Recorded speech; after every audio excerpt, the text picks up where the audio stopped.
ಆಗಿದ್ದಾರೆ ಭವಾನಿ ರೇವಣ್ಣ. ಎಲ್ಲರೂ ಕೂಡ ಮಾಡ್ತಾ ಇರುವಂತ ಪ್ರಶ್ನೆ, ಭವಾನಿ ರೇವಣ್ಣ ಬಗ್ಗೆ ಮೆಗಾ ಸ್ಫೋಟಕ ಸುದ್ದಿ. ವಿವಾದದ ಸೀನ್ ನಲ್ಲಿ ಕಾಣಿಸಿಕೊಳ್ತಾ ಇಲ್ಲ ಭವಾನಿ ರೇವಣ್ಣ ಅವರು. ರೇವಣ್ಣ ಅವರಿಂದ ಅಂತರವನ್ನ ಕಾಯ್ದುಕೊಂಡಿದ್ದಾರೆ ಭವಾನಿ ಅವರು.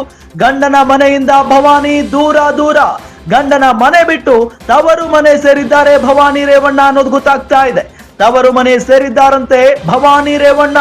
ವಿವಾದಗಳು ಹೆಚ್ಚಾಗ್ತಾ ಇದ್ದಂತೆ ತವರು ಮನೆಗೆ ಹೋಗಿದ್ದಾರೆ ಭವಾನಿ ರೇವಣ್ಣ ಅವರು. ಆಗಾಗ ಹೊಳೆ ನರಸೀಪುರ ನಿವಾಸಕ್ಕೆ ಭವಾನಿ ರೇವಣ್ಣ ಭೇಟಿ ಕೊಡ್ತಾ ಇದ್ದಾರೆ ಅನ್ನೋದು ಗೊತ್ತಾಗ್ತಾ ಇದೆ. ಆದ್ರೆ ರೇವಣ್ಣ ಅವರಿಂದ ಅಂತರವನ್ನ ಕಾಯ್ದುಕೊಂಡಿದ್ಯಾಕೆ ಭವಾನಿ ರೇವಣ್ಣ ಅವರು ಅನ್ನೋದು ಒಂದು ಪ್ರಶ್ನೆ